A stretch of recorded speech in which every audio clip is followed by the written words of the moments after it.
I can't believe how cold it is. He's doing that stuff.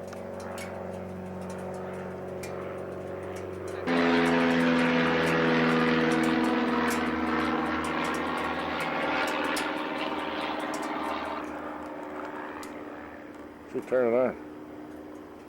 Can you turn it on? What do you want to turn on? The engine. Oh.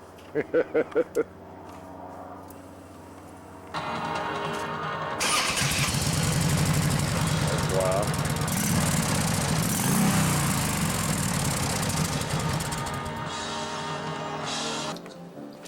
Can I see that? Yeah. The wedding. Oops. Hello, waitress. Oh, I missed it. How does this work? This. Oh God, the McGuire sisters. Do they look Platinum. like the Holiday Star? But what about Mary got that for you? Yeah. I'm gonna take my picture. No. Yeah. Does this have a thing too, where you can get so many? Yeah, on the back. No, I don't know about that.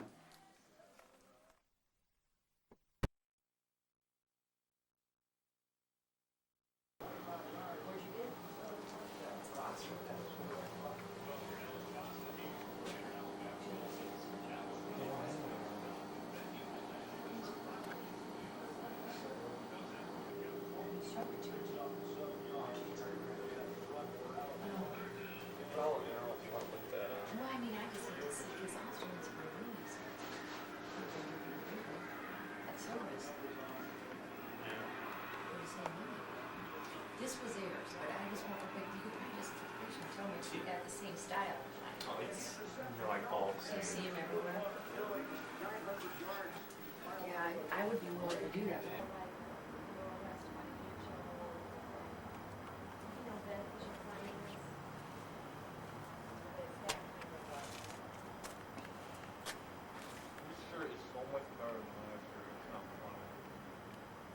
It's bigger than this. You know, like I said, even you know, with my whole situation was so much different.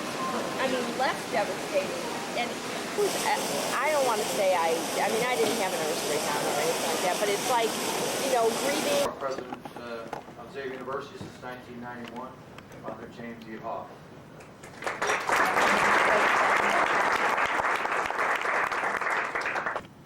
Mike Levinsky.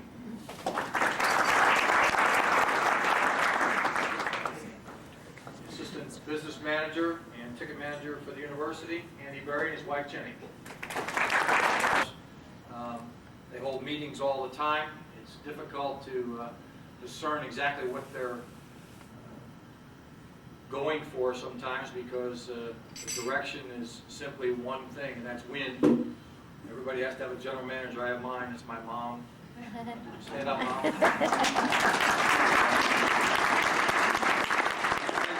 The director of player personnel, our guardian angel, Al Cubes.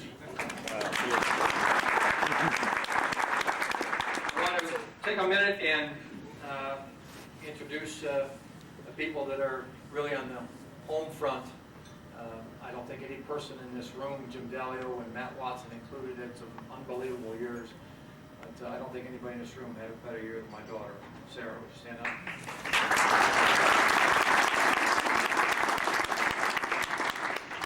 And last but not least, the people who man the front at home, the wives of the Lori McGinnis, Ryan's wife.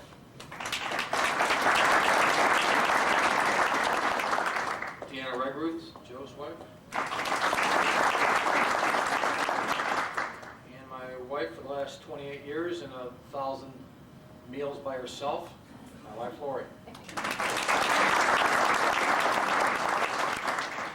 She did mention to me that marriage works better that way when I'm not home.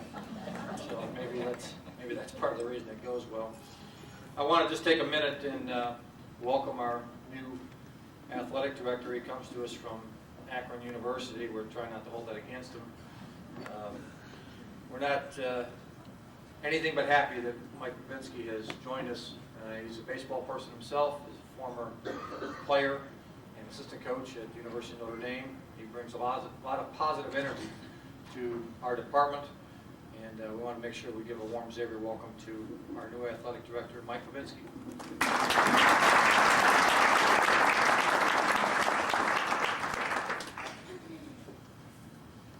Thank you, John. My role here tonight is really pretty brief, and a lot more important folks than I to speak as the night goes on. But on behalf of the athletic department, it's my pleasure to welcome our team members, coaches, family, friends, and so many others that are very close to the baseball program here at Xavier.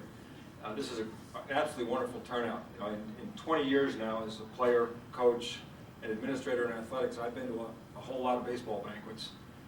Or things that were pretending to be baseball banquets, to be honest with you. We typically tried to shoehorn it in at the end of the season as everybody was trying to graduate and get away, and we had cookouts on the field, and we did a lot of different things. But this is an absolutely wonderful event, and I'm privileged to be a part of it. Coach Morey talked to me, it's just weeks after I got here about this and his reasoning for doing this, and I think it's really a unique idea.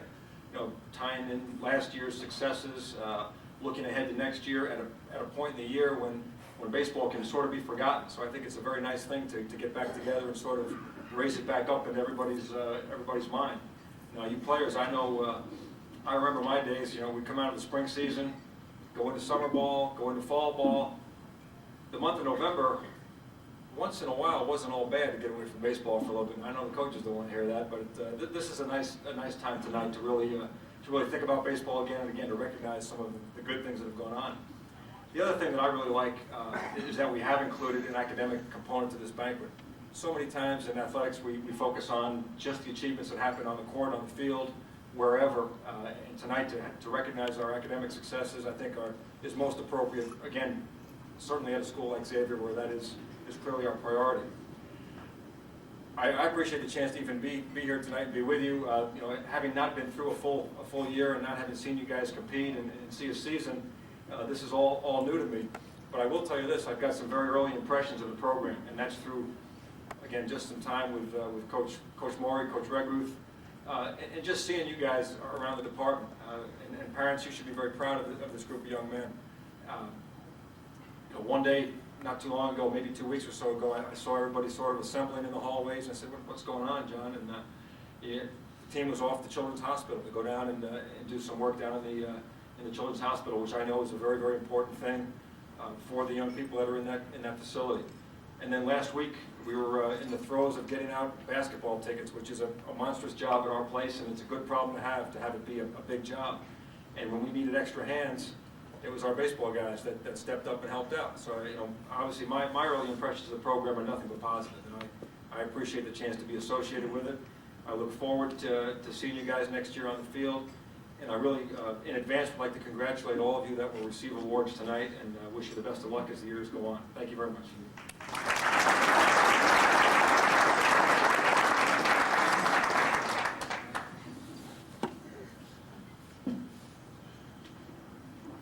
As I said, Mr. Babinski is going to provide us with a lot of help. He's already done that in some ways that are behind the scenes, with help from John Kusha and Father Hoff to do things.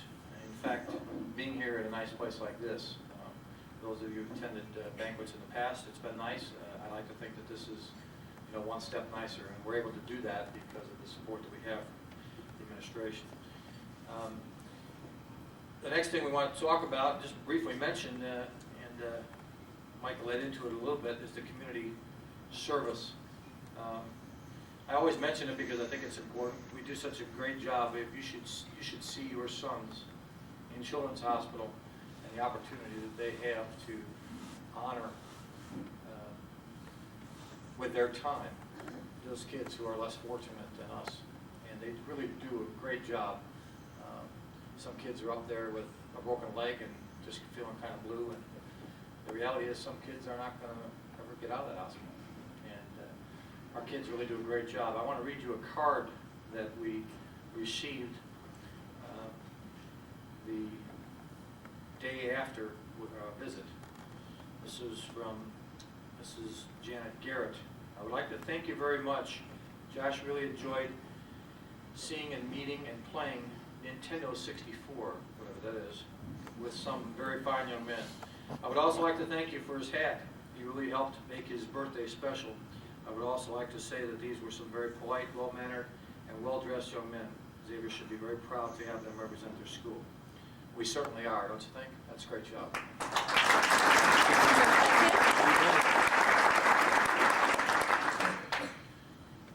I said I was going to tell the story, Todd, but I won't.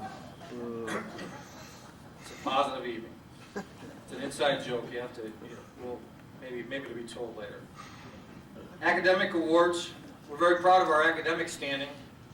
It is so darn competitive at Xavier academically, and we're so fortunate that we are able to attract students and athletes who do a great job in both areas.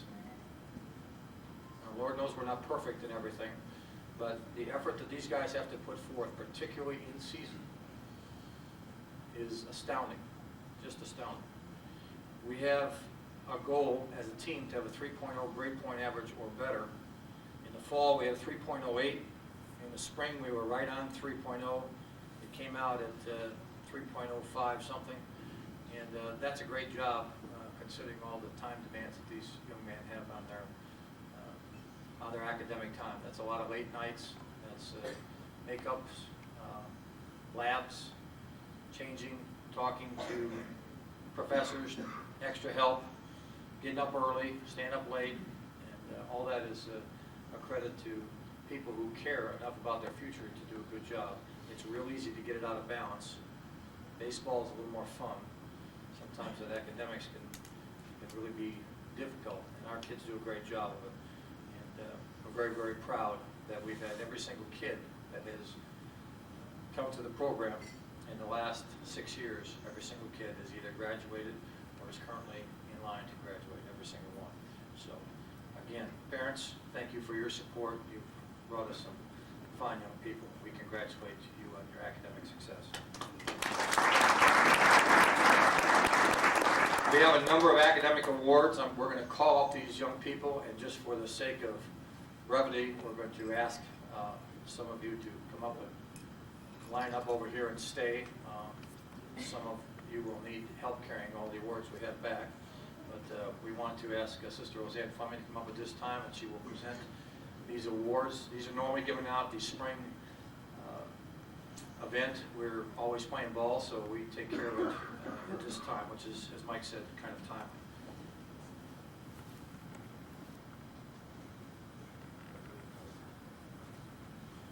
First award is for the most improved student athlete. This is a coach's nomination, and again, we'll ask the students to come up here and stay up here, and we'll try and hand your awards at this time. Most improved student athlete, the coach's nomination, Brock Bozer.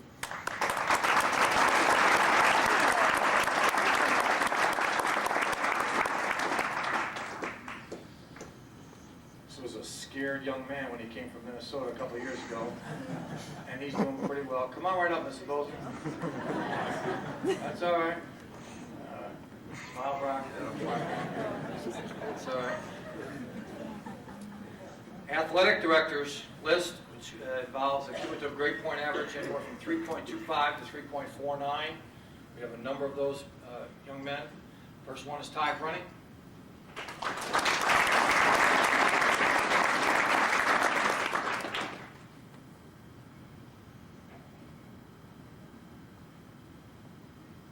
Second young man is Bill Fish.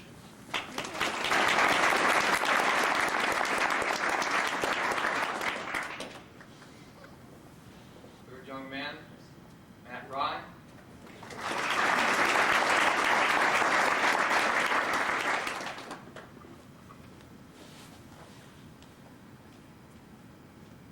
James Seeker.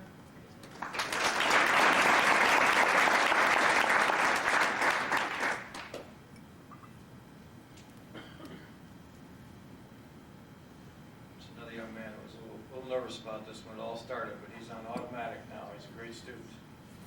Brandon Van Orden.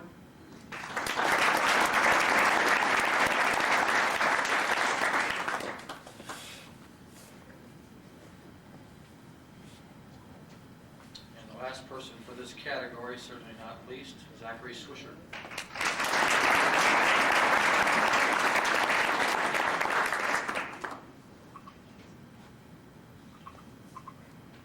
Faculty nominations for achievement.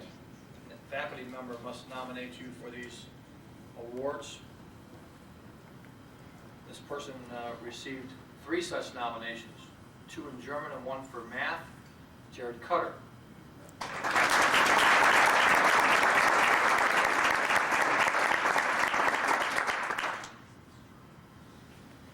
find this interesting because Jared's an extremely quiet young man, and we're working on getting together in English.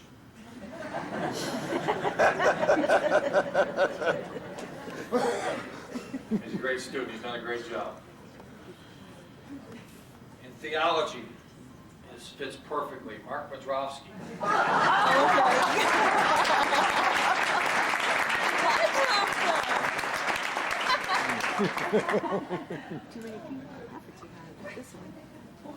Father, you can investigate why they're all laughing. I don't have to. I have to know this guy.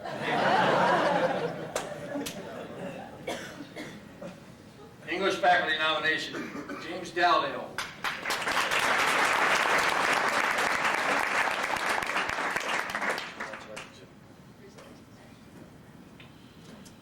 English nomination, Zachary Swisher.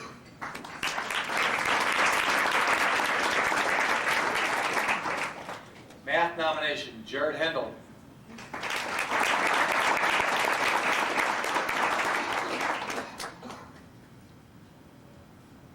Another theology nomination, William Fish.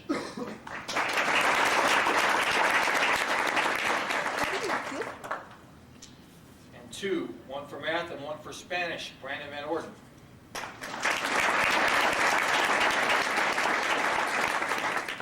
Atlantic 10 honor roll.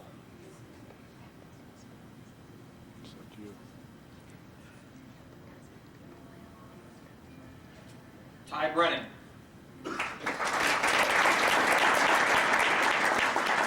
Jared Cutter.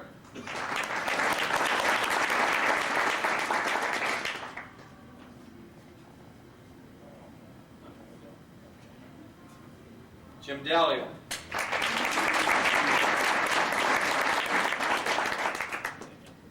Bill Fish. Patrick Gavin.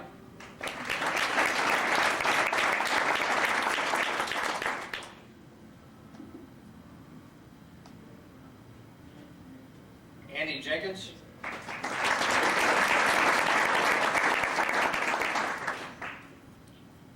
Chris Kirkby.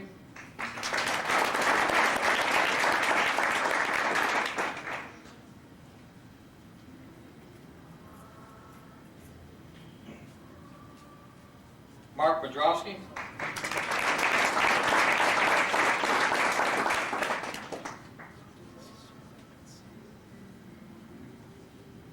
Matt Rye.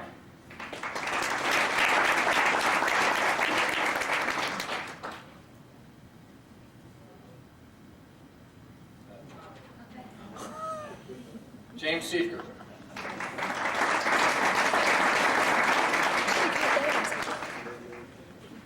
Zachary Swisher.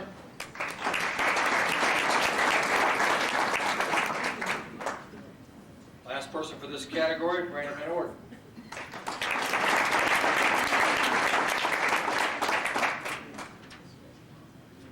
Atlantic 10 Academic All-Conference Team. Selected by, I believe, the Sports Information Directors. We have 2, James Dalio.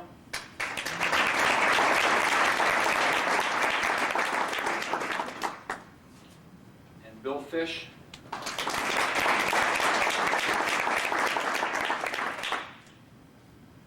Achieving Senior Award, he's going to wear the path out here. Jim Dalio.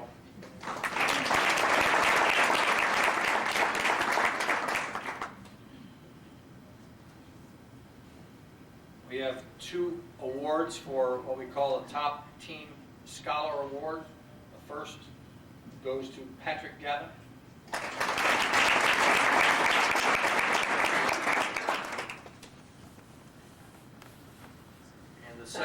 to Andy Jenkins.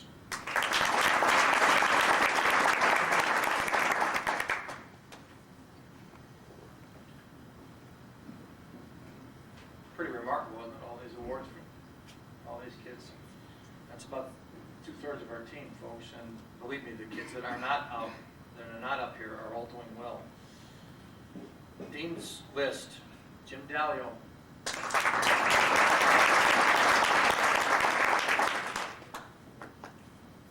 Patrick Gavin.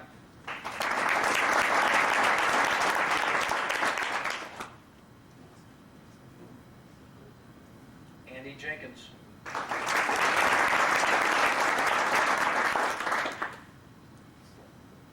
Chris Kirkby.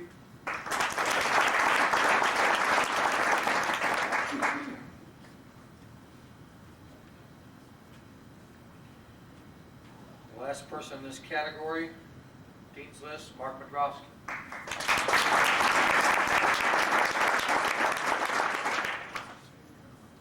We don't have the award to hand out, but I want to be sure to mention, because it was handed out in the spring, the top award given on this campus for the male student athlete of the year was given out this past spring, and we're very proud to have that person here this evening. Would you step forward, Jim? Jim Dalio.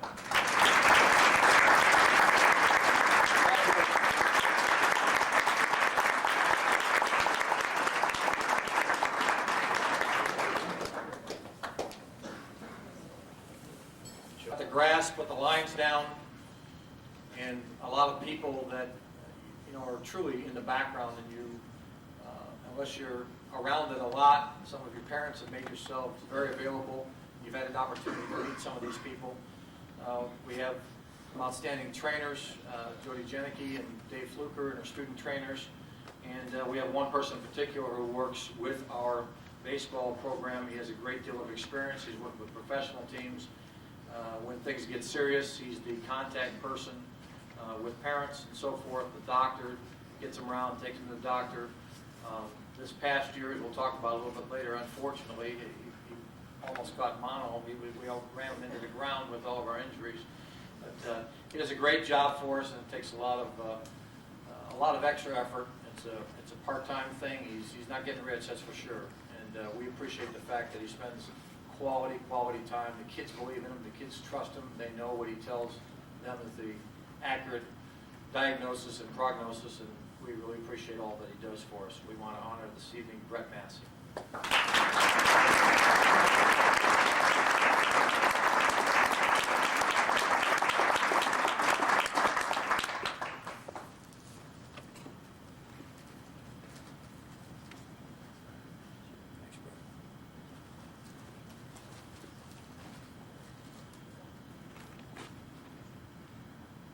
Thank you too, Margie, for allowing all this to happen. It's a lot of hours he spends extra, and we appreciate it. Second person is new to us last couple of years. He's made a tremendous difference in our program. He deals with our strength and conditioning. Again, the kids believe in him. He finds a way to make awful, hard, difficult, at times maniacal work seem fun. And that's a trick, because as soon as if you stop to think about what you're doing and how difficult it is, it would be real easy to back off with it.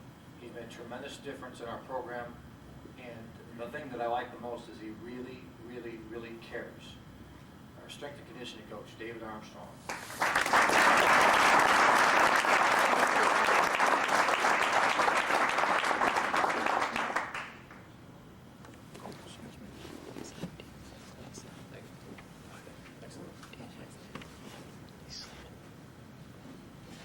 His handshake just reminded me, we almost lost a recruit because he shook hands with a mom, and the mom gave one of these coming out. So I was really impressed,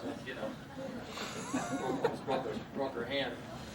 You can see where the strength and conditioning comes with Dave.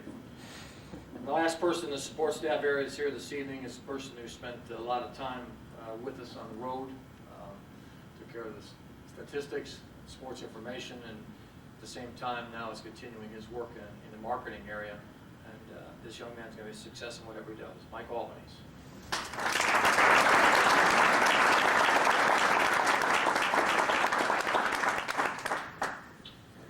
This time I would like to introduce our captains for 1999 very quickly. Ask them to stand.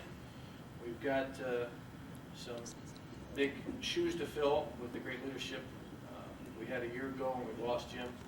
And hopefully the two new captains, along with Luke, can provide us with the leadership that is necessary to take us where we want to go. Returning for the second year as a captain, Lou Whitty.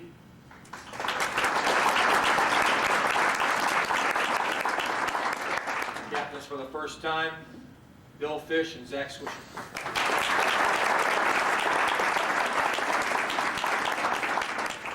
At this time, I'd like to introduce my right-hand man, our recruiting coordinator, who's done a great job as our pitching coach. Who's responsible for things like all the nice things that you see, the media guide, the poster, the schedule card, all the things that people say, geez, somebody did a great job with this. Well, he's the one who did all the work behind it, runs the summer camps. He's starting his third year here. He's spent, I think we're working on 14 or 15 years or whatever it is with his total affiliation with Xavier as a student and a coach in a previous regime and now back again. He loves Xavier. His wife attended Xavier, and he's got his heart and soul into having this baseball program being successful. He's done a great job for us, and he's going to introduce the new players and his pitching staff. Coach Joe Wrigley.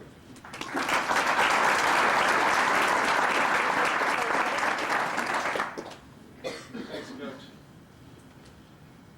I'd like to briefly introduce our three newcomers, and after I say a few words about each of you, if you could just stand up and let everybody see you.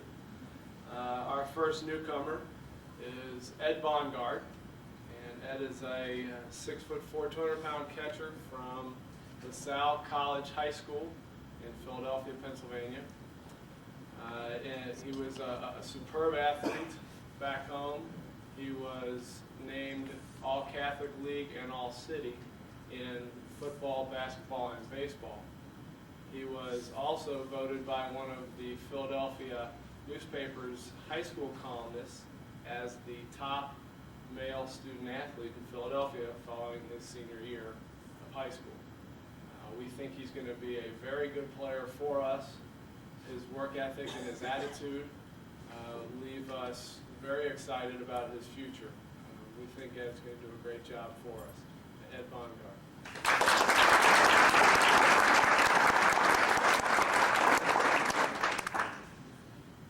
This next young man is Jay Dennett. Jay is a 6'1", 180-pound outfielder from Burtonsville, Maryland, just outside of Washington, D.C. He also was a very, very good baseball player in high school. In fact, his senior year, he hit a whopping .600 with 4 home runs, 35 RBIs, and 25 stolen bases. He was also a very good student in high school. He was named the top scholar athlete at his high school. He's a very hard worker, loves the weight room, and has a great attitude. And again, like Ed, we can't wait to see him relax a little bit and let his true abilities come through, because he's going to be a good player for us. Jay Dennett.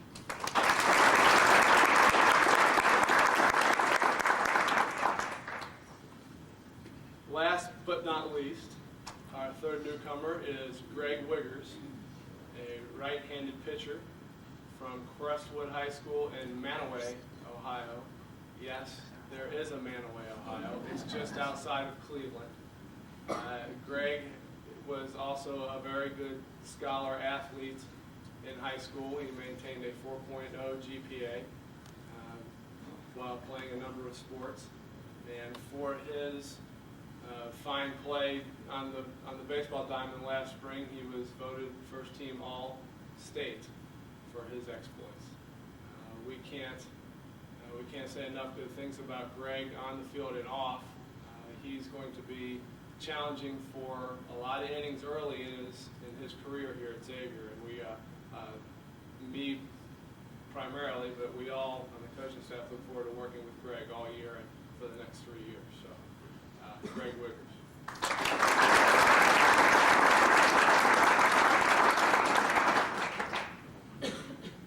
Let's start in on the pitching staff.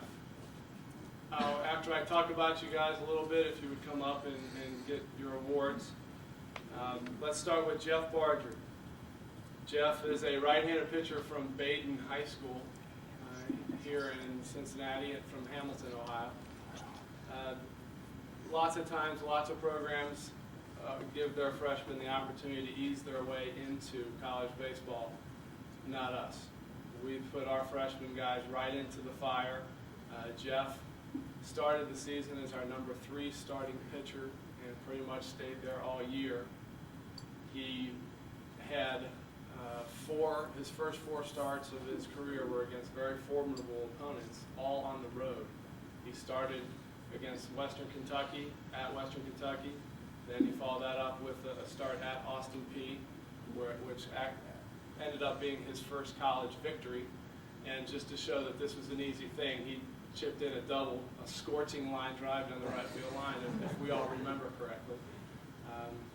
Then, as if that wasn't hard enough, we threw him right to the Wolves at Georgia Tech, and he did a good job against Georgia Tech. And his last of those 4 big starts was on the road, also at the University of North Florida, who is a very, very good Division II baseball team. And he did just fine in those starts. For the year, Jeff pitched the 3rd most innings on the staff, and was a guy who we counted on throughout the year. We count on him very heavily this year, being one of our frontline pitchers, and we think he has a very, very promising future.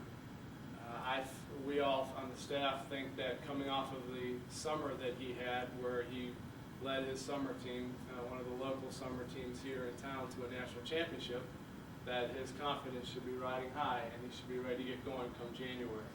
It's Jeff Barger.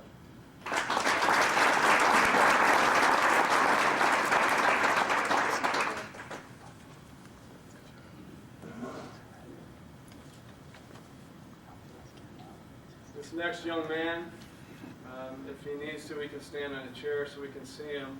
Jared Cutter. Again, I'm pretty sure I said this last year. I'll just say it again briefly. Jared and Matt Rye roomed together last year during their freshman year, and everybody thought they were basketball recruits. And we love big, tall pitchers, so these guys fit right in. But Jared is from South Dearborn High School in Aurora, Indiana, about 20, 25 minutes away. So we consider him one of our local guys.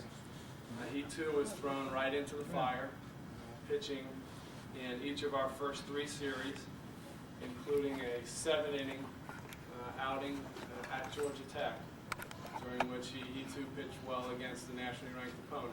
And he got his feet wet early and was one of the guys that we counted on in the middle relief role for us all last year. Jared tied for the team lead in appearances with 20 on the season. He finished tied for 2nd in the Atlantic 10 Conference in saves with 3. And he was 5th in the conference in ERA with a 3.42 earned run average. He worked 55 1/3 innings, so that shows that we had a lot of confidence in him, and we see no reason why he's not going to repeat all of that good success this year. That's Jared Cutt.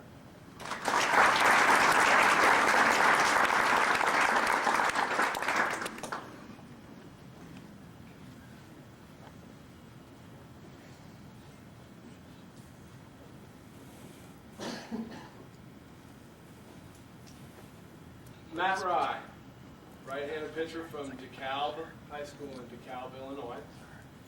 Matt finished the year tied for the national lead, tied for amongst all pitchers in the nation with a 1,000 winning percentage. He was 6-0 on the year.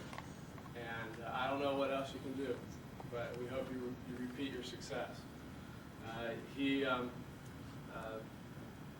His first extended outing, came in an emergency role last year when Lou Whitty went down with back spasms against Georgia Tech. And he came in and worked a little over 4 innings and only gave up a couple of runs to Georgia Tech. And after that, he really blossomed. Kentucky, Butler, Atlantic 10 West opponents Duquesne and LaSalle, and my favorite, he got the win against Cincinnati, our crosstown rival. Matt this year has the opportunity, he's got the work ethic, he has the desire to compete for innings as one of our frontline pitchers also. He's coming off of a solid fall, and we think that he's going to step right in January and get off to a good start and just keep on going, building off of his freshman year. Matt Rye.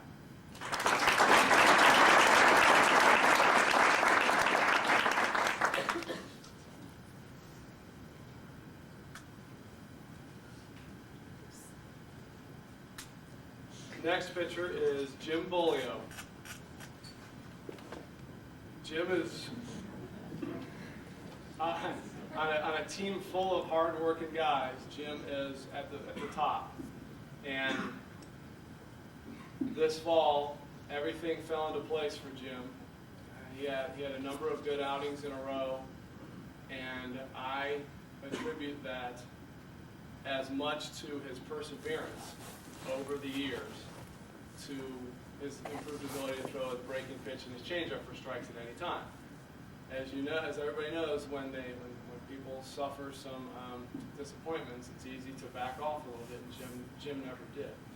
And I think that with his perseverance and his improved pitching, he has put himself into a position to get more opportunities this fall, or excuse me, this spring. And we'd like nothing more than to see Jim have some success, because we really value and prize hard work, and he really has shown that ability. He got to start a game last year at Northern Kentucky. That was a game we eventually won 21-10. And Jim also worked a very good inning of relief down in Florida when we needed some help against Central Michigan. Pitched an inning, didn't allow any runs, and struck out 2. So I'm very excited about his work this fall, and can't wait to get started with him in January, because I think his confidence is in a high and he's ready to get going. That's Jim Bolio.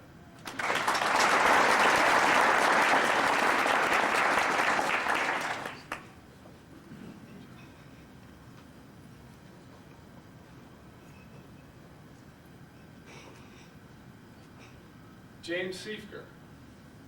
James is one of 3 left-handers on our team. He too has all of the perseverance of Jim Bolio. It was very, very rewarding to see James record his first collegiate victory last year in such an impressive fashion. He threw a complete game 4-hit 6-0 shutout over Youngstown State for his first victory, and that was one of the true high points of the season. He also defeated St. Bonaventure, Dayton, and the biggest win of his career, and just a really exciting time for us, because we felt that it boded well for the future. He defeated a very good Indiana State team at Indiana State. And I think all of the things that he felt and that we had been talking with him about, I think that kind of put it straight into the front of his mind that he really can compete and do good things. And we see him competing it for a spot in our front line pitching staff also this spring. Against Western Michigan in Florida earlier in the spring, James struck out a career-high 7 batters, and in one 16-inning stretch during the year, he only allowed 1 earned run. So all of those things combined, left-handed, he has an opportunity to have a lot of success his last 2 years here at Xavier. James Siefker.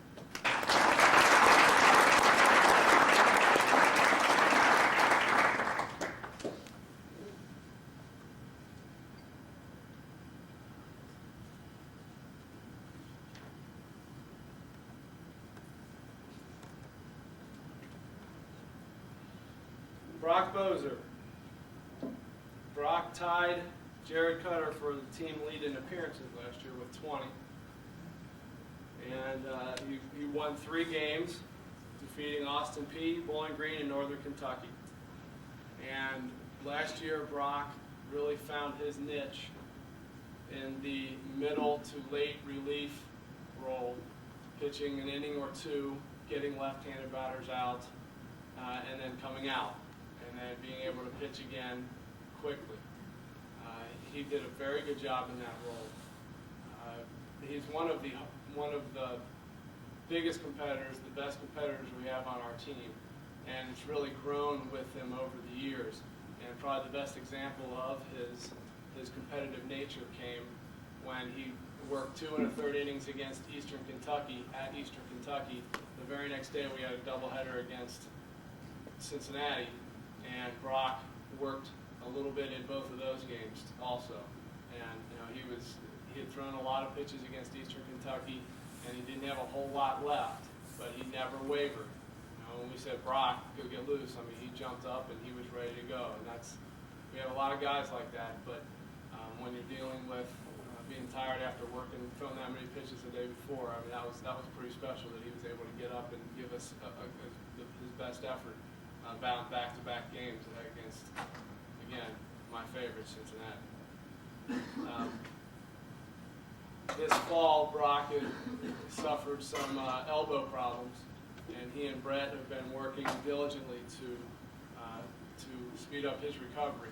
And as soon as he's back to 100%, he'll step right back into that middle to late relief role, and he'll see why he won't rack up another 20 appearances. Because one thing that all of our pitchers know is he who pitches best pitches most. So that's Brock Bozer.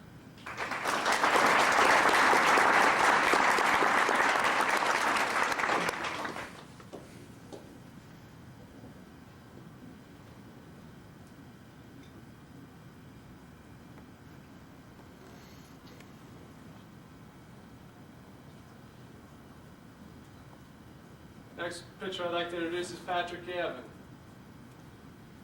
Patrick didn't have a whole lot of success last season, which could have made things very, very difficult for him. But never once did his work ethic, his pleasant nature, his desire, his dedication to the team and the game, never once did that waver. That's not an easy thing to do. He pitched 4 innings against the University of Cincinnati in his lone start of the year and struck out 4 Bearcats, again making me very happy. He appeared in 2 of the 3 games down at Georgia Tech, and in one of the games he worked an inning and struck out 2 Yellow Jackets. Truly the hardest working guy on the pitching staff, a guy that we always ask our guys, who do you think is the hardest worker? And they say Pat Gavin. We say, why don't you be like him? He's the role model for hard work on the staff. And I can't wait to see how his good fall translates into early January work in the Armory, because I think he's ready to take off. If he just believes in his abilities, which he proved are good during the fall, he has a chance to assume one of the closer roles for us. That's Patrick Gavin.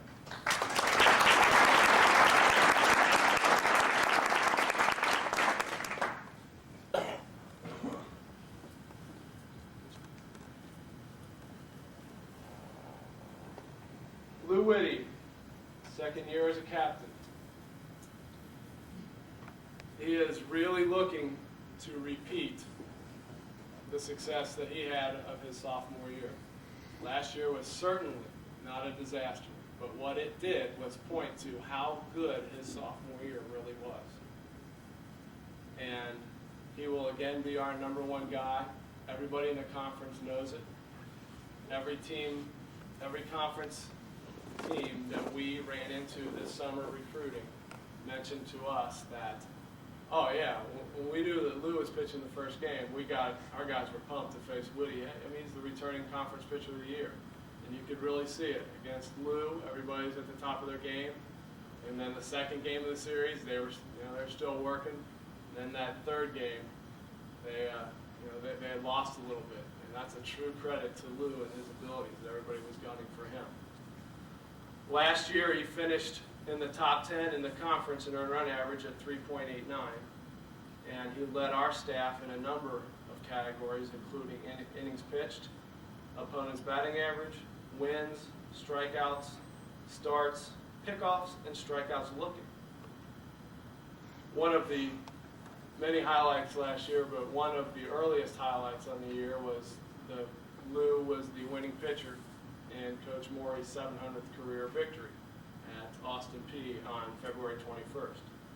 Another highlight of his season and ours was in his last start against LaSalle, when he carried a perfect game into the top of the last inning, but had to settle for a one-hit 20-0 shutout because the leadoff hitter of the inning lined a clean single up the middle to break up his perfect game.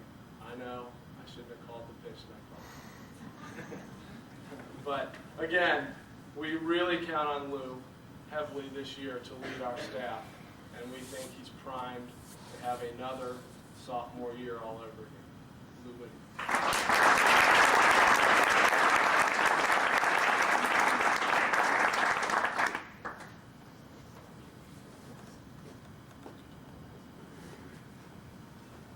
And finally, our departed member of our pitching staff, Bill Peters.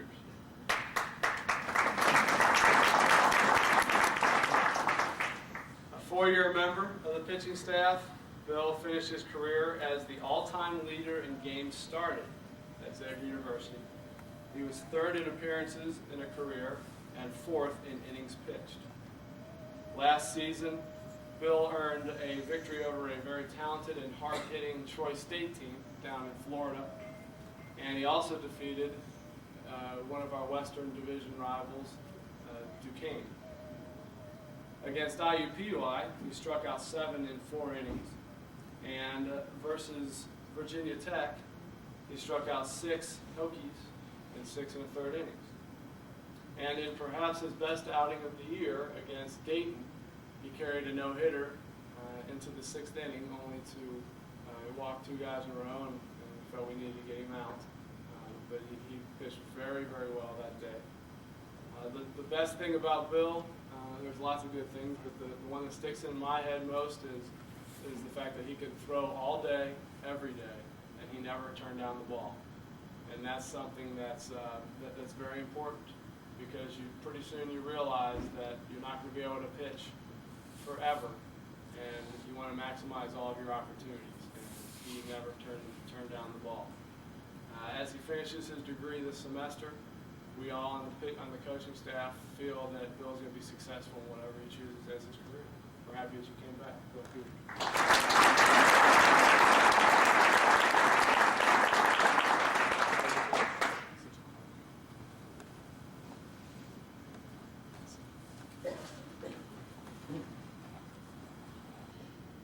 Imagine any other situation if you're standing up here would make much sense. We have a lot of, these 2 guys happen to be from Chicago. Both of them are here on campus finishing their degree work. But to have the Dalios come in from Chicago and Mrs. Peters come in from Chicago as well, we appreciate it. We have people here from Maryland and Pennsylvania and New Jersey and Philadelphia, Lancaster, Pennsylvania, all over the map. And this will be a pretty small group without your support. And I want you to know that's the reason we're able to do this this evening.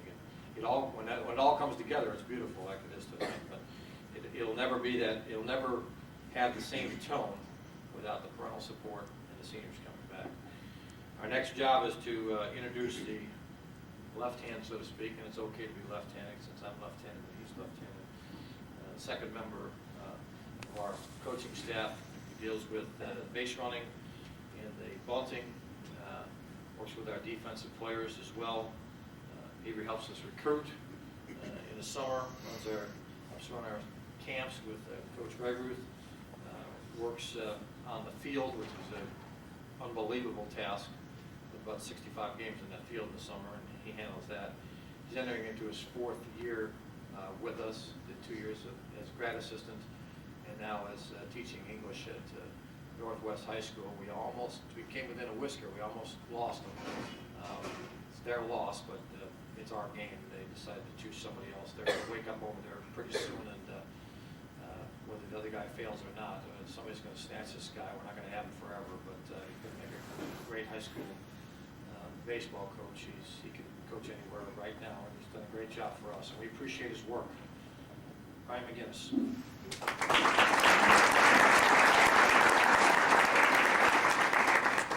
Thanks, Coach.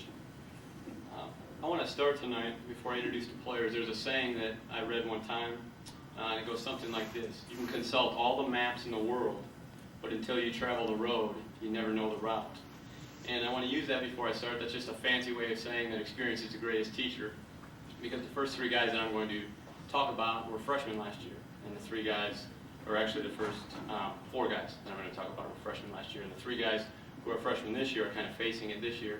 But when you play high school baseball, and everyone that we have here can play, every player that we have is a good player, you kind of face a new challenge and a new level. And you know, as Coach Regruth mentioned, when we talk to other coaches on other teams, they're fired up to face Lou Whitty. And in high school, not every kid on every team is fired up to face the best pitcher. You kind of hope to see the lesser guys who can hit 600 like Jay Dennett.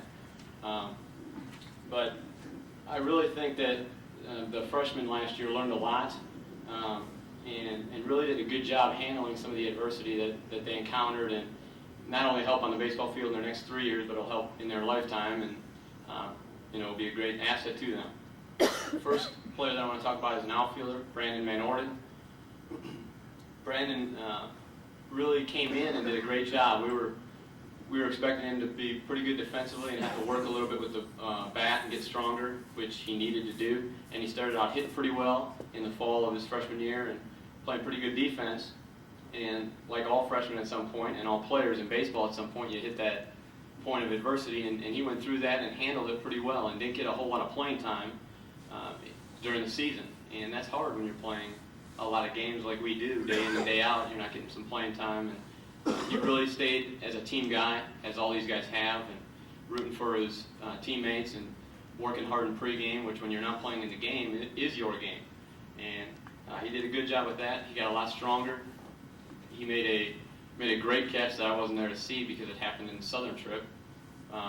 He went back to the wall, went over the wall, caught the ball, brought it back in, and as always, Coach Moore and Coach Regruth called me, told me about it. I was fired up. Didn't go to bed until about 1:30 that morning because I was giving Lori a high five that Brandon made a great catch. And when he got home, this is a little bit of a testament to his character.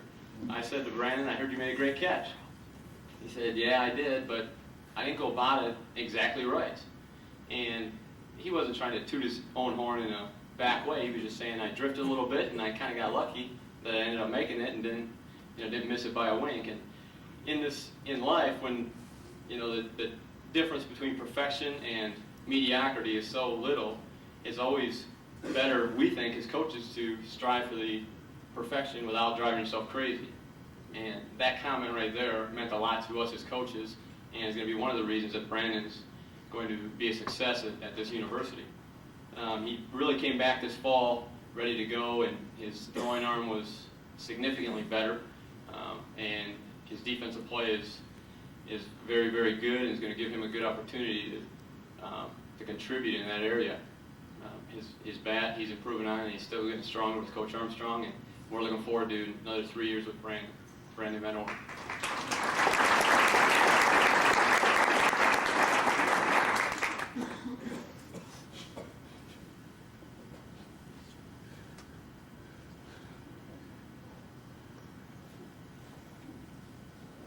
The next guy is Adam Law. And Adam and Brandon, we had our share of little conversations last year because, like Brandon, Adam didn't get a great deal of playing time. And being the not very good player that I was, I know what that's like.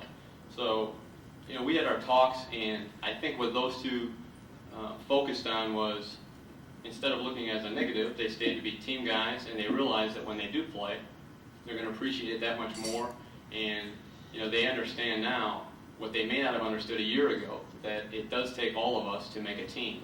And not every guy is out there every day.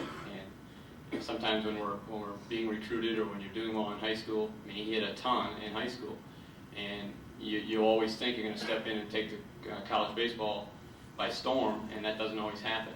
But what he learned last year is going to make this year, and has made this year, easier for him, in the sense that the coaches threw a lot at him last year. He was playing first base, he was playing the outfield, and learning all the offensive signs and doing all the situations that we do that everyone has to learn. So he was juggling a lot of balls, and at times it seemed overwhelming.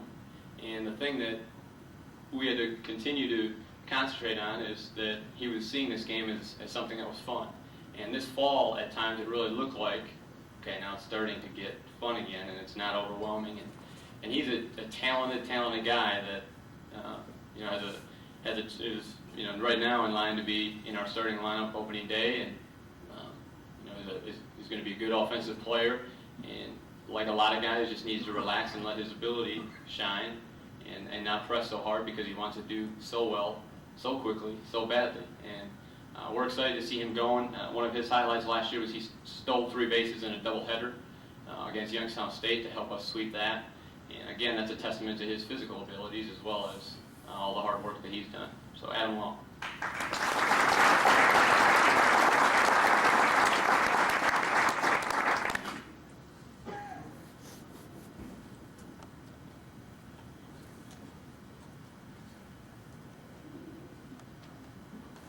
Ty Brenning. When you talk about team guys, we feel as coaches that every guy in this team, and the 2 guys that have graduated that were on the team last year, are team guys, and that's something that cannot be taken lightly, because a lot of guys say, yeah, I'm a team guy, or I'm a corporate guy if you're in a business, or I'm in it for the best of the children if you're a teacher, or whatever the case is. But when push comes to shove, you find out what you're made of when you're made to answer a call. And Ty was made to answer a tough call last year when we asked him to catch in the bullpen when we were short of catchers. And this wasn't just one day or 2 days or one game or a week. It was for a significant period of time.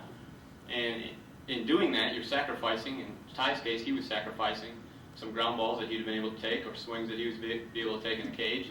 And it's a wear that he wasn't used to, because you're not a catcher. As Jared and Mark and Jim can tell you, that's a wear and tear on your body. And he did that without any complaining, and still worked extremely hard and ground balls in the batting cage. He's going to be a very, very good player, and part of that's because of his ability. And he's got a great throwing arm, and he's a strong kid. And the other part is because he's got the heart the size of this room. Ty Brenning.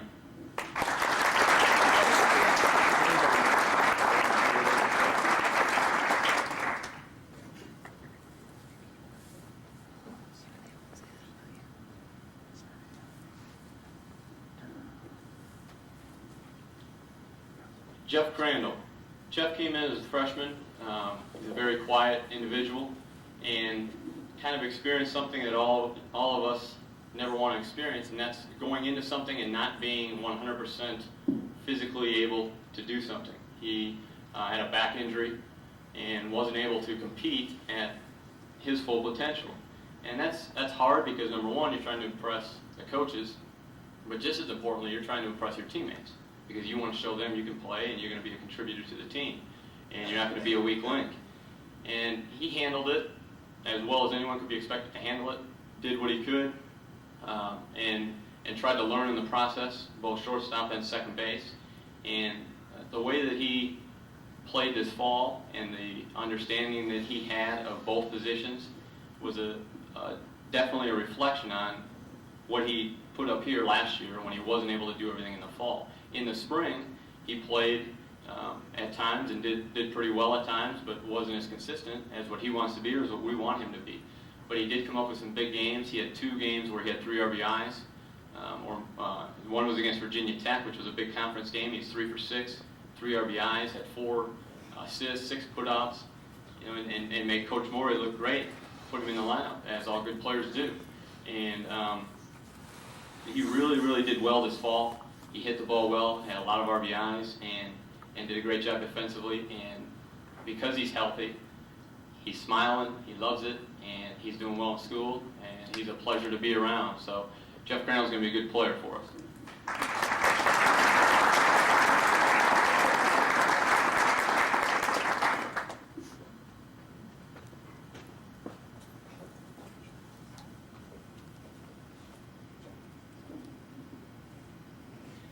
Jared Hendel, Hamilton High School graduate that he is, came in and really a lot of work to do on the offensive side of things, and as far as the weight room went, and he certainly answered the call. And it comes up often when the three coaches are talking about the way we do things and buying into what we do as a program.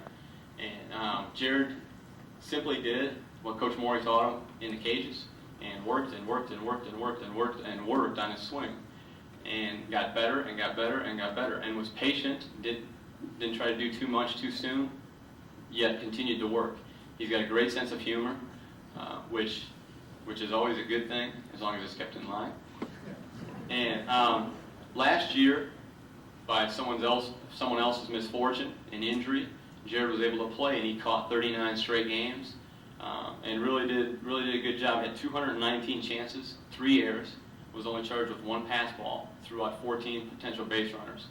And just to emphasize him paying attention to the so-called little things, but those of us baseball people, we know they're not little things. He led the team in sacrifice bunts with 8, and is the example when we have our bunting sessions all the time, because he simply does what we ask and works on the right way and not just put his time in.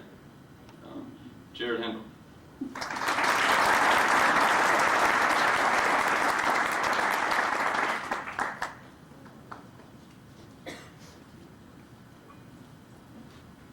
Andy Jenkins, he's a guy that I never get in a conversation more than 45 seconds because he's 71 times smarter than I am, and I don't want to look stupid. So he's a guy that really has worked hard in the weight room as well. Has gotten stronger, came in with, we have very high expectations for him defensively, and he is continuing to work to meet those, and I know they're his expectations too. He's a very hard worker on both sides of the field, and has really had a productive fall offensively, had a lot of success with the bat, which is going to directly reflect his ability to get some playing time in the spring. But we're still working on the defensive things and the base running side of things that he's more than willing to work on, and he asks questions and knows what's going on, and has really improved on some of the things. A lot of people think first base is a place where you put someone that can't play, and he's really improved a lot of little areas, taking throws off the base where you save an infielder from an error because you scoop one. He's 6'3" or 6'4", whatever he is. He stays back, catches the high throw, things that the fans don't see if you're just watching the game eating your peanuts, or you look in the newspaper at the box score. So last year he didn't get much playing time either, which is difficult to come in when you do. And against Northern Kentucky, he casually hit a home run and 2 doubles. So Andy Jenkins.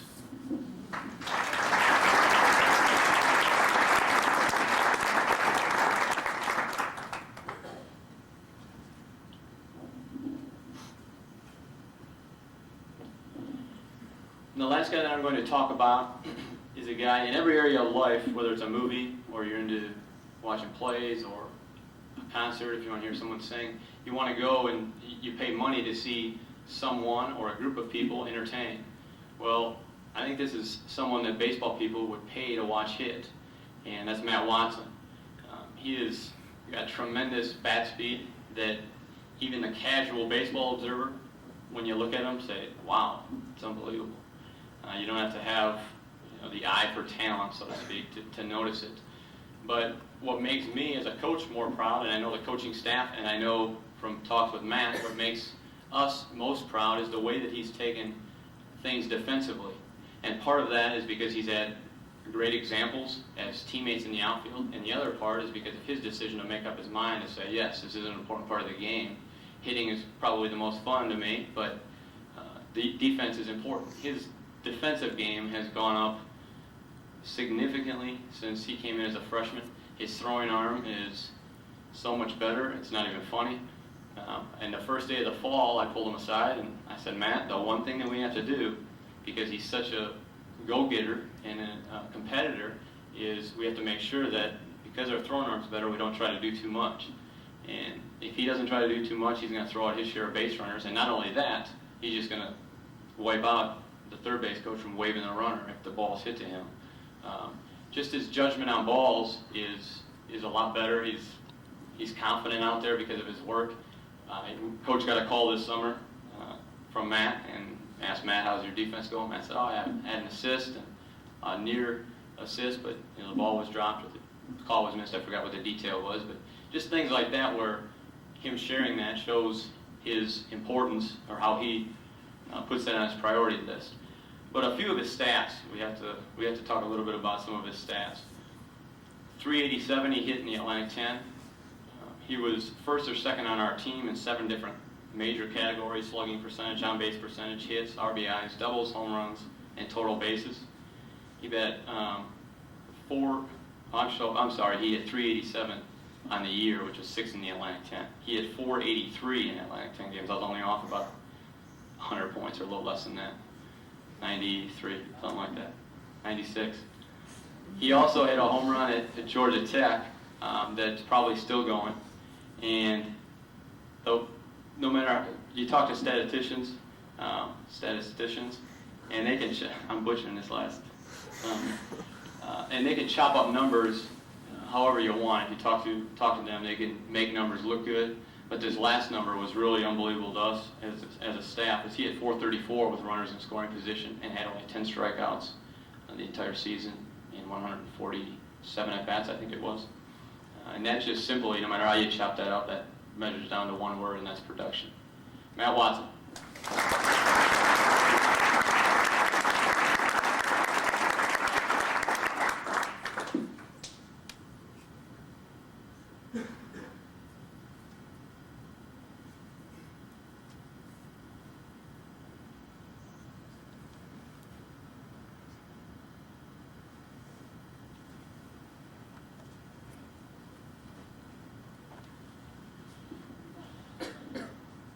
My job is to introduce the junior and senior positional players. First young man I'd like to talk about is our starting right fielder and captain this year, Bill Fish. Bill hit .315 this past year and started 48 games. If we all of us lined up, I mean that's all of us lined up, Bill would be the fastest guy. But anything he gets to, he catches. Played all year, did not make an error. I'm not positive on this. He has, I know he has all this memorized. I don't, but he has like 1 or 2 errors in 3 years. I can't remember the last time I saw him drop a ball, even in practice. I don't care if it's the gym. He just doesn't drop the ball. If he gets to it, he's going to catch it. And as a coach and as a teammate, that's all you can ask. He's had a 7 and 8 game hitting streak. He's a proven veteran, solid player. And one of the reasons he's a captain on this team is because I think he's a big game player. Bill Fish.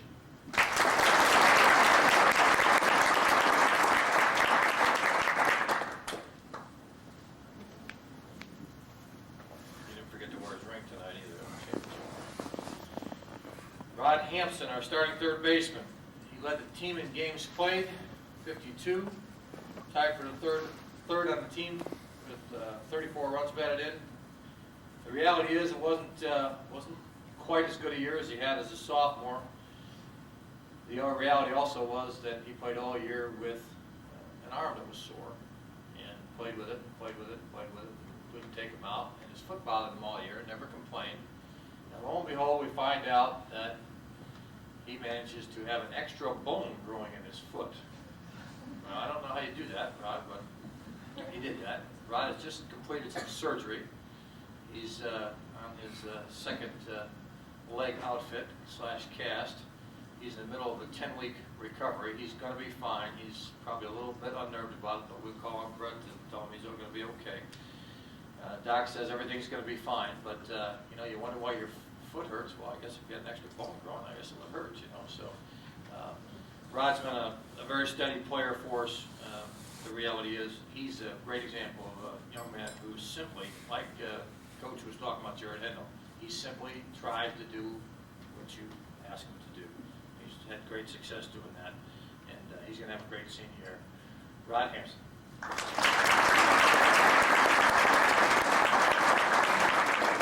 Come on, y'all, I want to see it. Come on.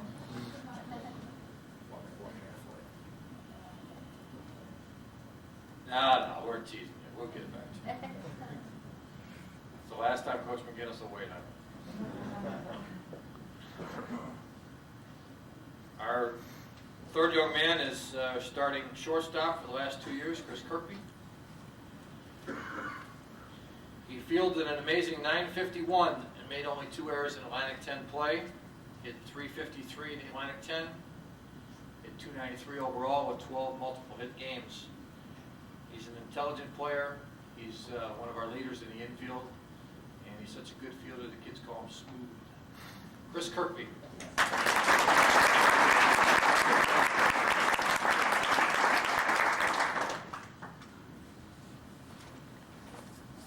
Congratulations, Chris. It's a pretty comforting feeling when that ball's hit to him. Fourth young man is Mark Wodrowski.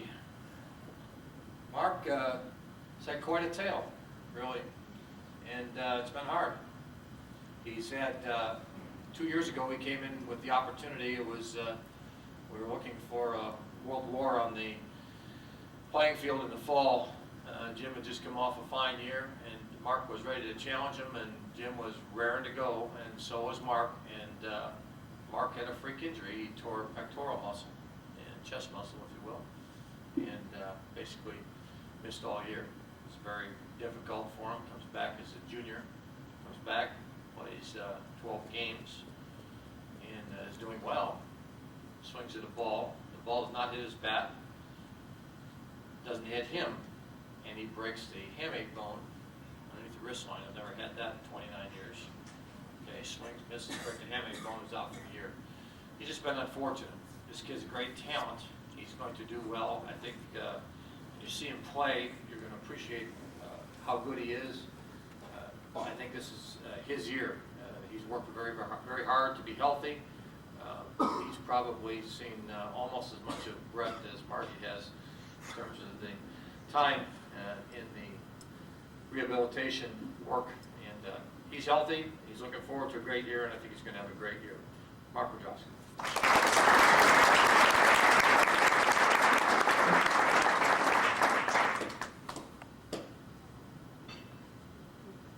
He always looks like he just swallowed a canary.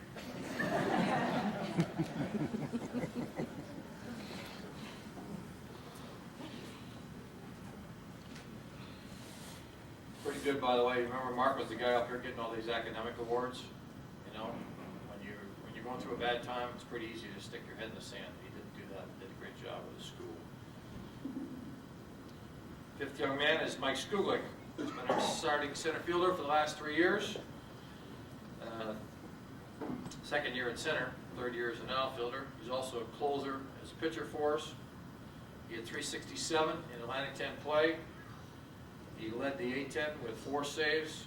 His dramatic home run in our opening game to beat St. Bonaventure, a 2-run homer in extra innings. He's been our best outfielder for the last 3 years.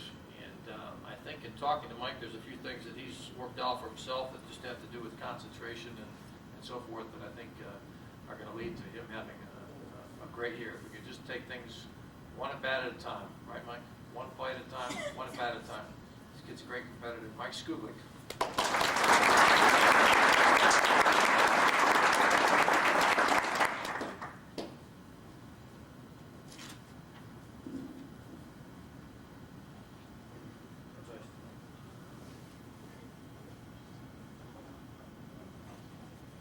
Next young man is Zach Swisher, another injury-laden young man, all year long, right? Almost from the outset, second year in a row, bad leg. Just completed some off-season surgery, arthroscopic on his shoulder. He is ahead of schedule in terms of his rehabilitation. He's doing well. Despite all that, he had .311, and worked very, very hard, and I'm going to give Coach McGinnis a lot of this credit. He spent a lot of time with Coach McGinnis working on his fielding.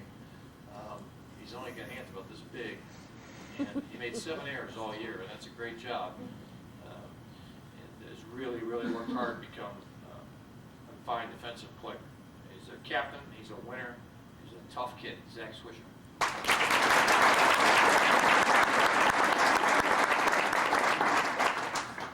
Good job.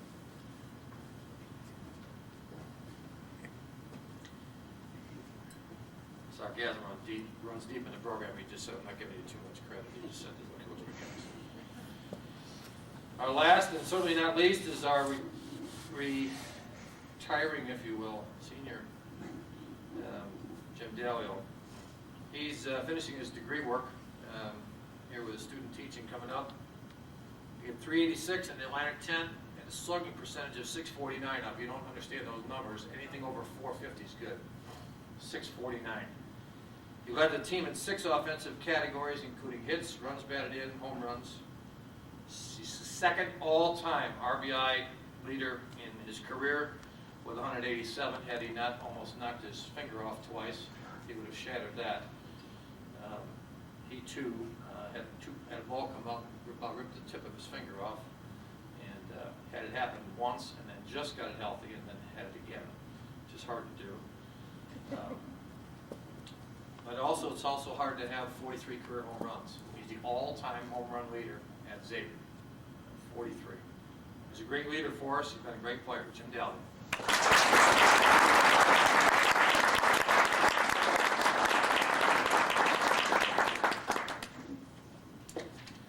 Summary of our team is we had a lot of high expectations, you know. We were kind of picked by the polls or prognosticators, whatever you want to call it, to win our division. And the reality is we just didn't quite play as well as we did a year ago. Some of that was expectations, I think. Some of that was certainly injuries. It hurt us right out of the gate. You know, with all due respect to everyone else, and Jared Hindle did a tremendous job. It hurts a lot losing Mark right out of the gate. When we came back from the South, we had 4 starters out of the lineup. And we came back and won 8 out of 9 games with 4 starters out. Injuries were clearly a factor. It was a frustrating year in a lot of ways. And yet, we were good enough that at the same time, our longest losing streak of the year was only 4 games. We were good enough to beat Kentucky at Kentucky. Indiana State was, I think, 22nd or 23rd in the country when we played them. Went over and played them after we had been eliminated, when there wasn't much to play for except our own pride. We played with great courage all year. And those of you who follow the team know that. Had we not been courageous, it could have been a very, very disastrous year. It wasn't a disastrous year. It was just, you know, it was disappointing because of our expectations. We're good enough to beat Virginia Tech 2 out of 3 in the road. We're not afraid of anybody we play. It's just a little bit disappointing when you have such high expectations. So, no, we don't have quite as much to celebrate as we did a year ago. But had we not had the type of people we have here, we wouldn't have had near as much success. We did achieve some good things within the conference. We have 2 people who were honored by the coaches. The coaches cannot vote for your own players. We had a young man who made the 2nd team All-Atlantic 10. He made the 2nd team All-Atlantic 10, and I wouldn't trade him for anybody that made the 1st team. He had a great, great, great year for us last year, Matt Watson.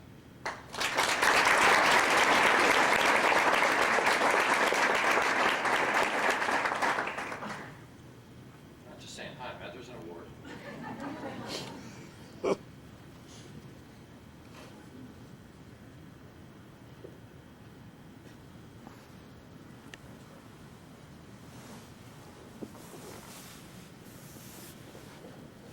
First team All-Atlantic 10 as voted by the coaches. Clear cut, just went right by everybody else. Great individual season and a great career. Jim Dalio.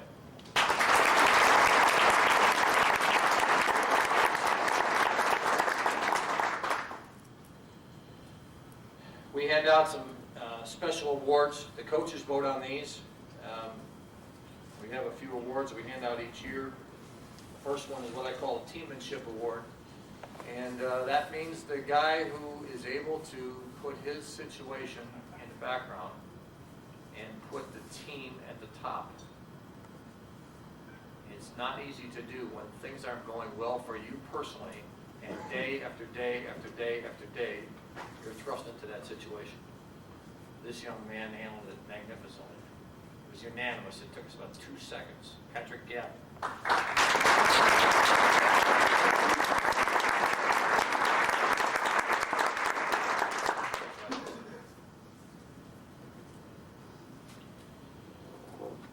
The Hustle Award. This is hard on a team of good players, but I think when you have, in baseball, you know, you have, it's so hard because there's so many opportunities to be just a little lazy. And we had 2 guys that we couldn't separate, so we're going to give them both awards for the Hustle award for this year. And both of them played hurt all year, and both of them hustled all year from start to finish. Zach Swisher and Rod Hampson.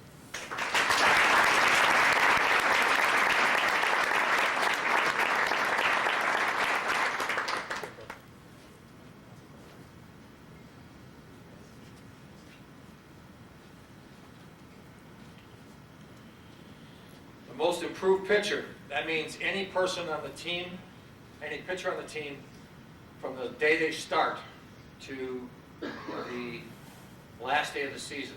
This includes freshmen. This was quite hard because we had a lot of guys really, really improve.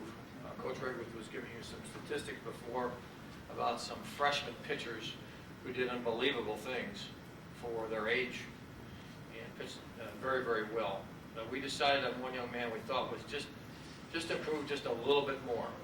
And he certainly deserves it because it means just a lot of hard work. James Seeker.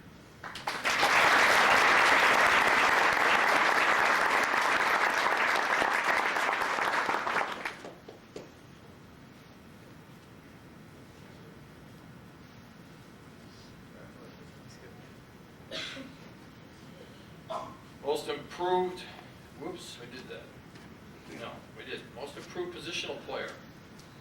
We had 2 people we couldn't separate. The first one is a guy that we simply could not have made it through the season without.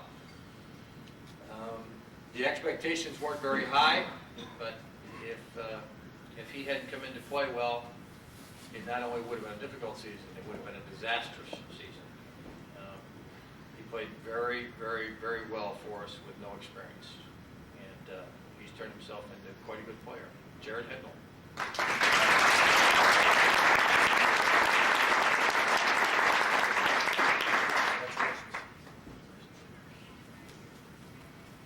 These guys are pretty good all dressed up, aren't they?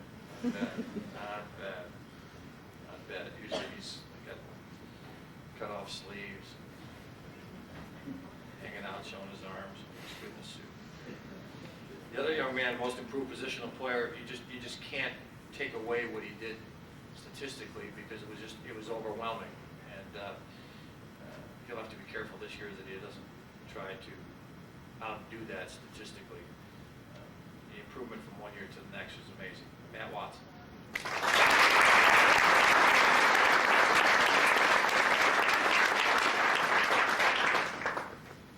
Getting nervous, I'm seeing him. Matt has a history of leg problem. I'm seeing him get up and I'm thinking, Brad, he's all right, I guess. Okay.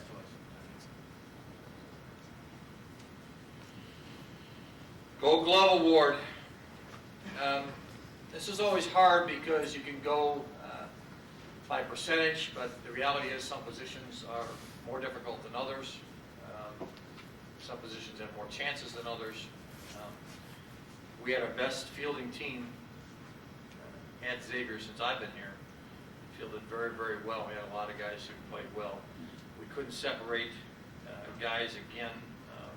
We were split on our votes. That's how we wanted to do it, so we decided to give 2 awards. And it's a pretty good place to do it because they're right up the middle. Gold Glove Award, Zach Swisher and Chris Kirkby.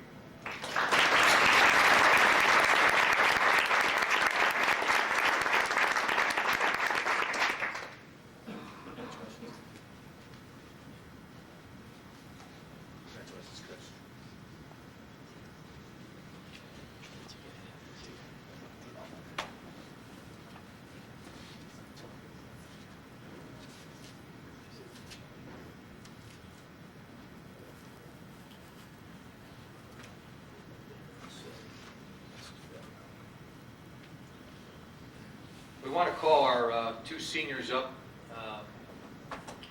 The award they usually get from the university is a watch, and for the seniors also we get a bat. Hopefully that can wind up. It's supposed to be on a mantle, not swung at someone, guys. Okay. Jim Dallio, Bill Peters.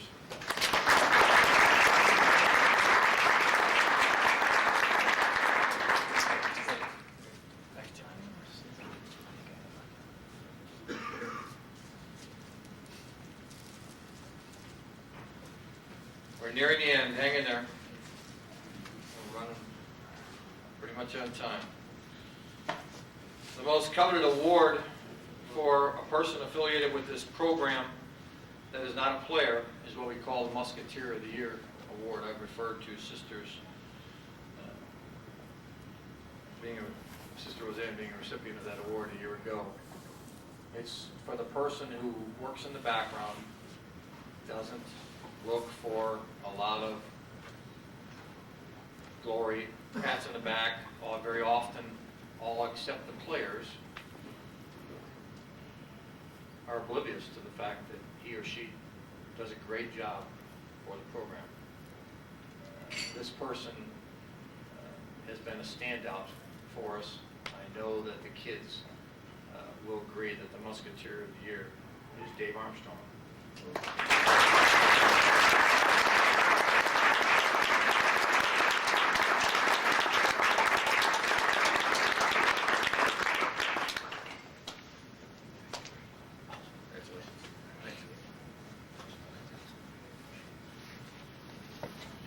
The last award is the most valuable player, and a number of people had good seasons, but I always, the most valuable player, I say to myself, even in a team situation, and sometimes it's tricky. I know that there's sports who don't give out most valuable players, and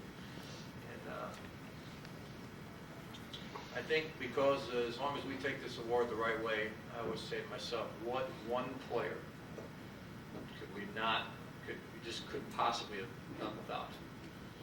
And we had a number of players had good years, but we could not have done well at all without Jim Dallio.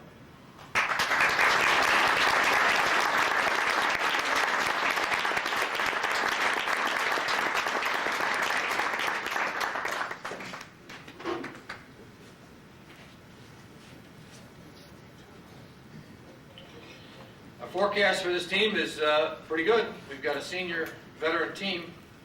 We have more depth than we've ever had. It's the best pitching staff we've had. We returned the defensive team almost intact. We lost two seniors who certainly were contributors, but only two. Next year we're going to need name tags with the new freshmen, so this is a big year for us with 9 seniors and a great group. They're all in line to graduate and all in line to have a good year for us. We will give a good account of ourselves, and we hope that you're able to come out and see us in the spring. For the closing remarks, I want to introduce Father Hoff. You need to understand that none of us would be here without him. The supporter of our entire athletic program. We just completed an $82,000 project on the field, a brand new drainage system, a sprinkler system. Now, if you're not a baseball person, you don't know what that means. I know the kids know because Mark wanted to organize the broom crew to get the water off the infield and the outfield. It means a lot.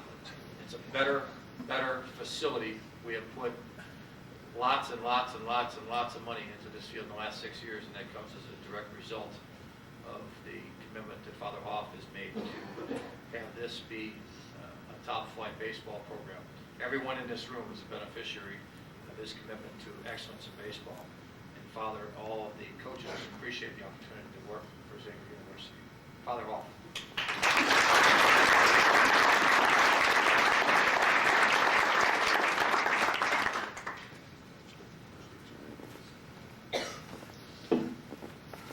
Thanks, Jack. I'm really pleased to be with you and to have a chance to recognize you and celebrate with you a good baseball season a winning season, and in particular, an awful lot of good student athletes and good coaches and good staff. Sitting here and watching the program, I'm sure all of you feel the way I do, very proud of our program and of our people, our coaches, our staff, and students. Everybody feels, I'm sure, extremely proud. I do. So I'm pleased to be with you and to recognize everyone. I'm pleased that we're here, John, at this place. This is nice. This is a step up, and you deserve it.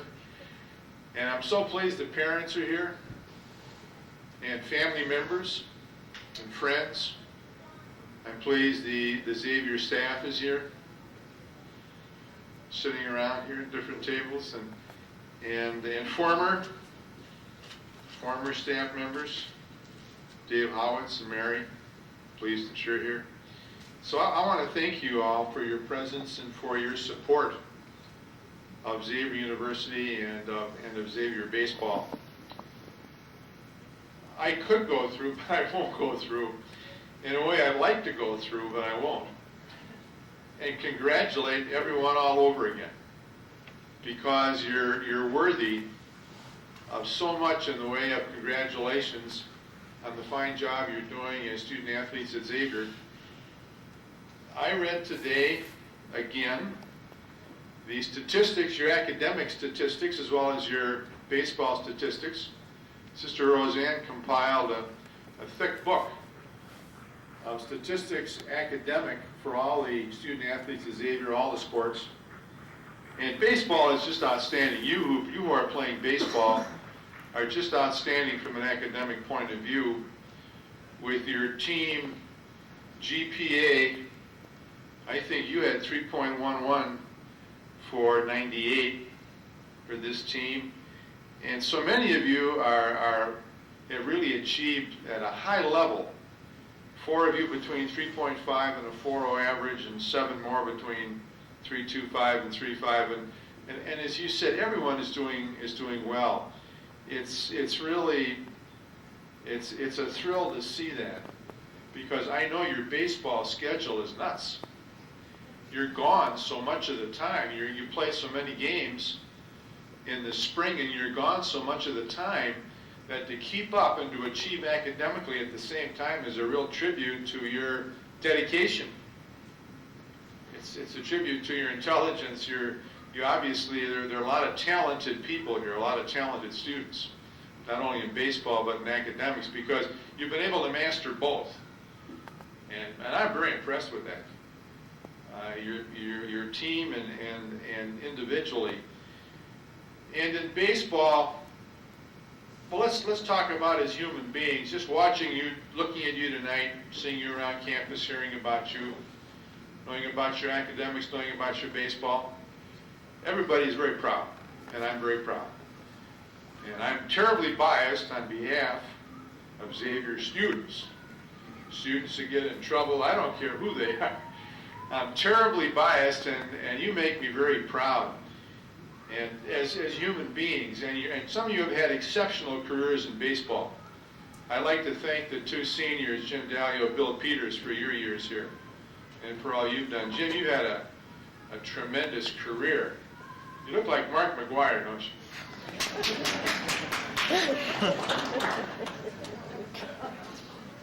The school home run record, second in RBI record, and all the individual records you've had.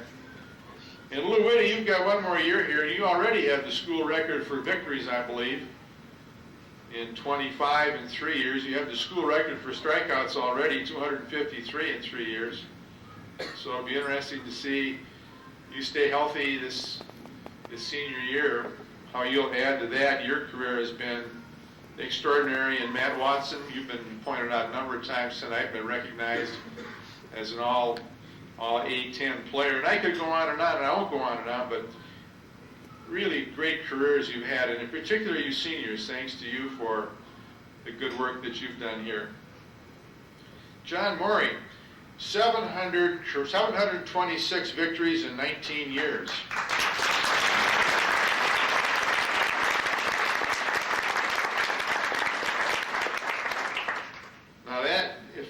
unless my math is really bad, that's about 38 victories a year.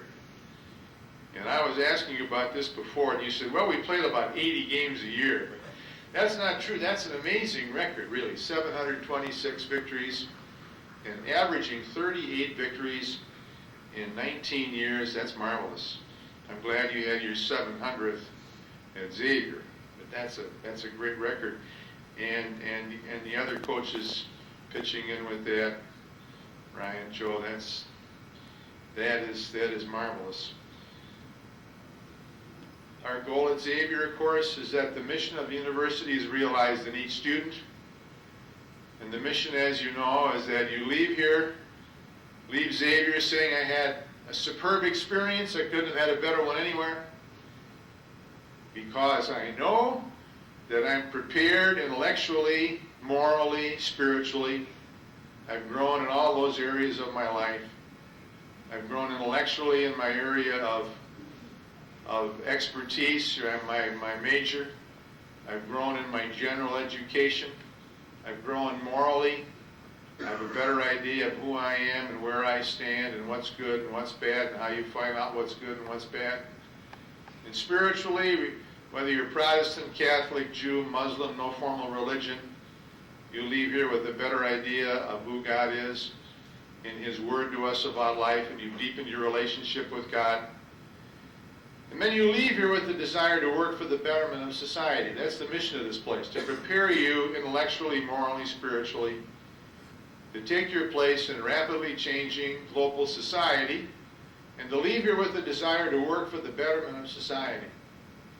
If that mission is realized in you, that's when I'm really happy, because that's what Xavier is about. Xavier was founded for students with this mission in mind, and when this mission is realized in the individual, then I am a very happy man. Then the school is being successful in what we're supposed to do. I was just thinking that one of our graduates who played baseball at Xavier, our most famous baseball graduate, Jim Bunning, in the Baseball Hall of Fame, was just elected senator in Kentucky.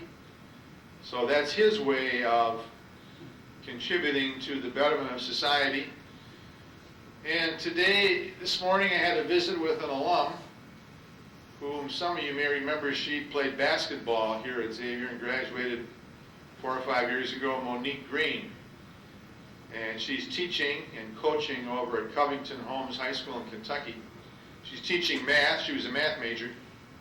And she's coaching freshman basketball and assistant on the varsity. But what she's proud of is she's helping students get the confidence and the desire to get a college education and to do something with their lives in society. She's making her contribution to society doing that. And it's a big one.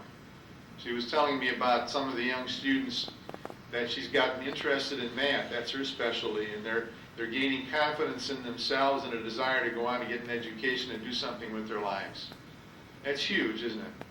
So for all of us to leave here with that kind of a mission completed in us is what we're all about here.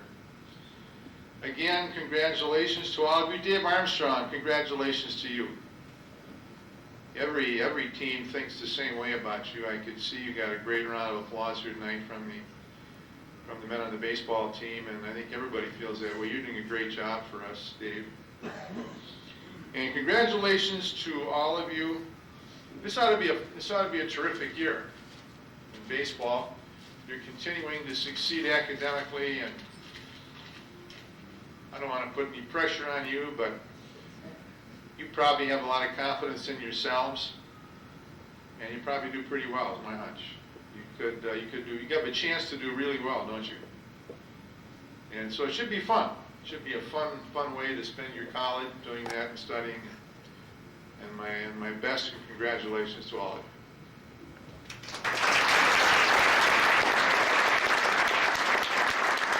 One final thing to say, that I'm not closing up the program tonight because Coach Regris is going to have a few words. Almost forgot you, didn't I? Just very quickly, Coach Morey, everybody in the room knows that you are not a big ego guy, that you're not into personal awards and rewards for yourself, but your 700th victory was a very, very important and momentous milestone. There are only 40-some guys who are coaching in the NCAA today that have that many victories. And the kids all pitched in and wanted to get something to commemorate that milestone in your career. And Jim and Lou want to present it to you now.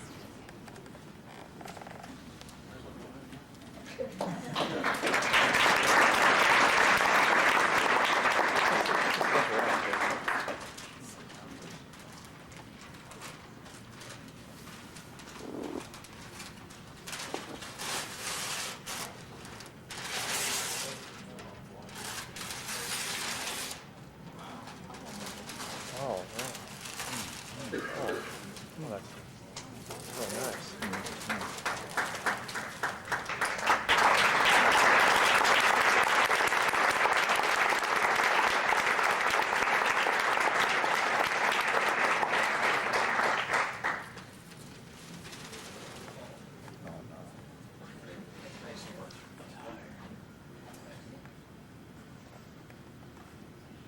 Mr. Bobensky said before he's been to a lot of banquets, and I've been to a few, and every once in a while the kids take time to do something, but I've never seen anything quite like that. It's pretty special.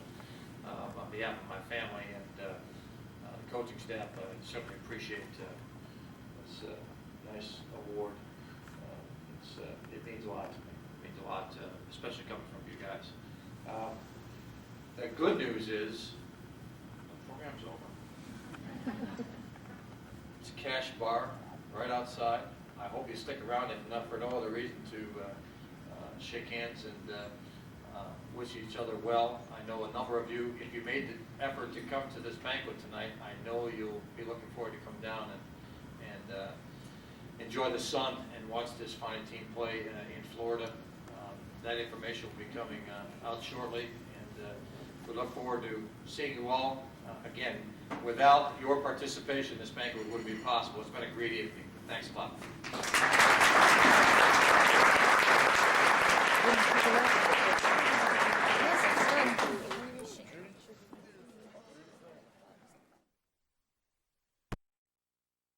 Every time too.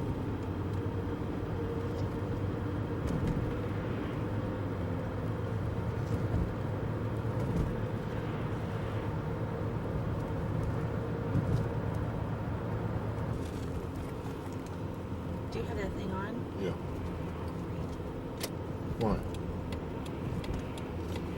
Did I? You know where you're at. I know. I just know that the entrance kind of was all of a sudden there. I was scared I was going to miss it.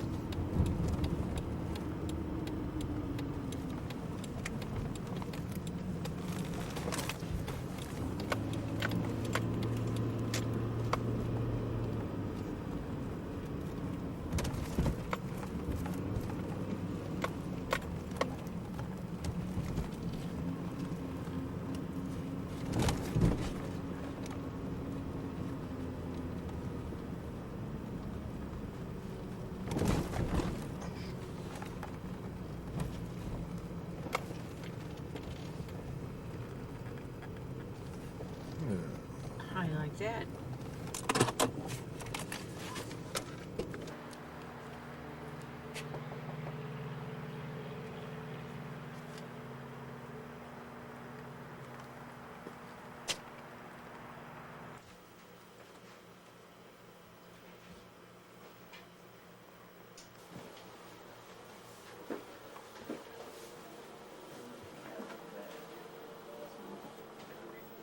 Okay, you want me to go look real quick? Do you want to do that? That's up to you. Do you have a pair of scissors? Oh, look at this.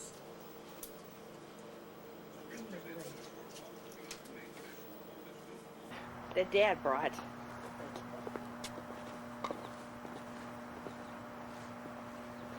It is cold enough.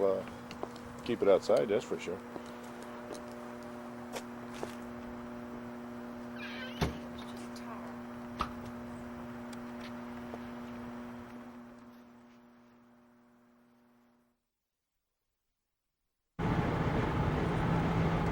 Where am I going? Right here, stay in this lane. No, stay. Left, fade left. Stay in your lane. Jeez, So that was close. here it's ringing. Oh God.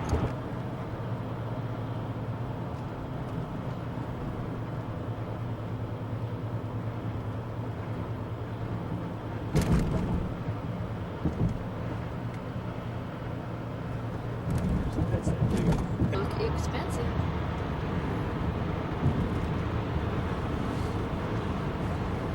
Side. Yeah.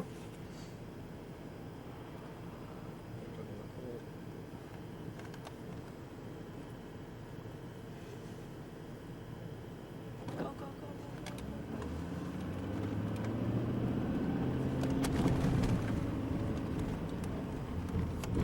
go. Left? Sure. Stay up here? We can go down there or Is follow that it? car. Yeah. Oh, yeah, jeez. I missed it. Damn it.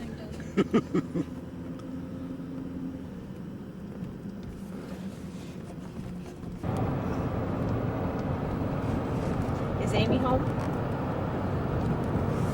Where? Okay. Oh, that was nice of her. Okay, honey. I love you. Okay. Bye.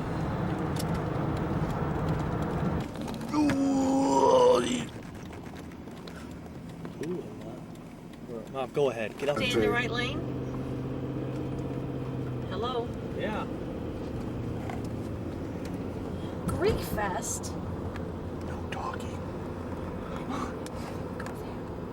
You can probably get a good view of the new wall. Okay, here I got it. This is the baseball field that you can't see. Oh, You know, it's all new wood and painted. can't see. Are they gonna put the things on there again? Yeah. All right, Ma, get ready. That's where Father Hoff lives, right there. If you wanted. Oh yeah. Hey, Father. What about the father with the dog? He lives there Oh, too. he's a All the brother. priests live there. Or is he your brother? No, he's not. Turn in here.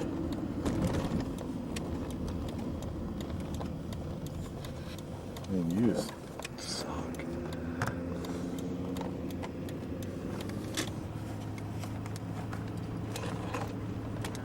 Here to the left if you let you.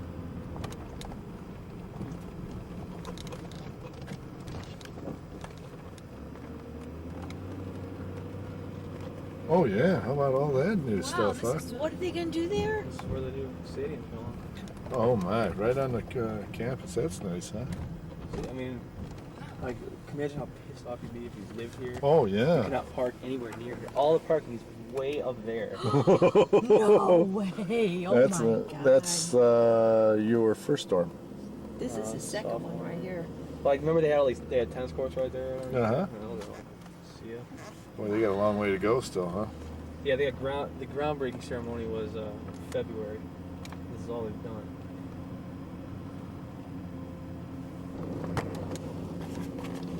Heads up.